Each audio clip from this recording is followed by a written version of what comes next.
അപ്പോൾ നമ്മൾ ഇവിടുത്തെ ബാത്റൂമിൻ്റെ കൺസീലിംഗ് വർക്ക് സ്റ്റാർട്ട് ചെയ്യാൻ പോവുകയാണ്. അപ്പം ഓൾറെഡി നമ്മൾ തറ കോൺക്രീറ്റ് ചെയ്യുന്നതിന് മുമ്പ് കുറച്ച് പൈപ്പ് ഇട്ട് നിർത്തിയിരുന്നു.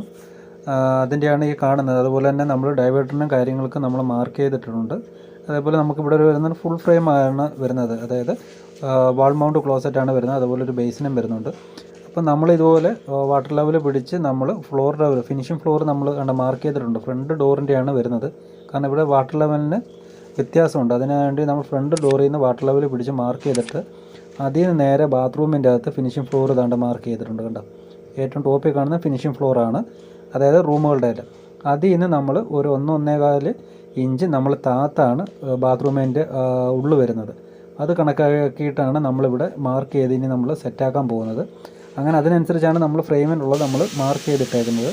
അപ്പോൾ നമ്മൾ മാർക്ക് ചെയ്തിട്ടത് ഇനി കട്ടിങ് തുടങ്ങാൻ പോവാണ്. കട്ടിങ് സ്റ്റാർട്ട് ചെയ്തിട്ട് കട്ടിങ് ചെയ്തതിന് ശേഷം നമുക്ക് ഇടിച്ചതിന് ശേഷം നമുക്കൊന്നും കൂടെ നമുക്ക് കാണാം. അപ്പോൾ അത് മറ്റൊരു വീഡിയോ കാണിക്കാം. അപ്പോൾ എപ്പോഴും ഫിനിഷിംഗ് ഫ്ലോർ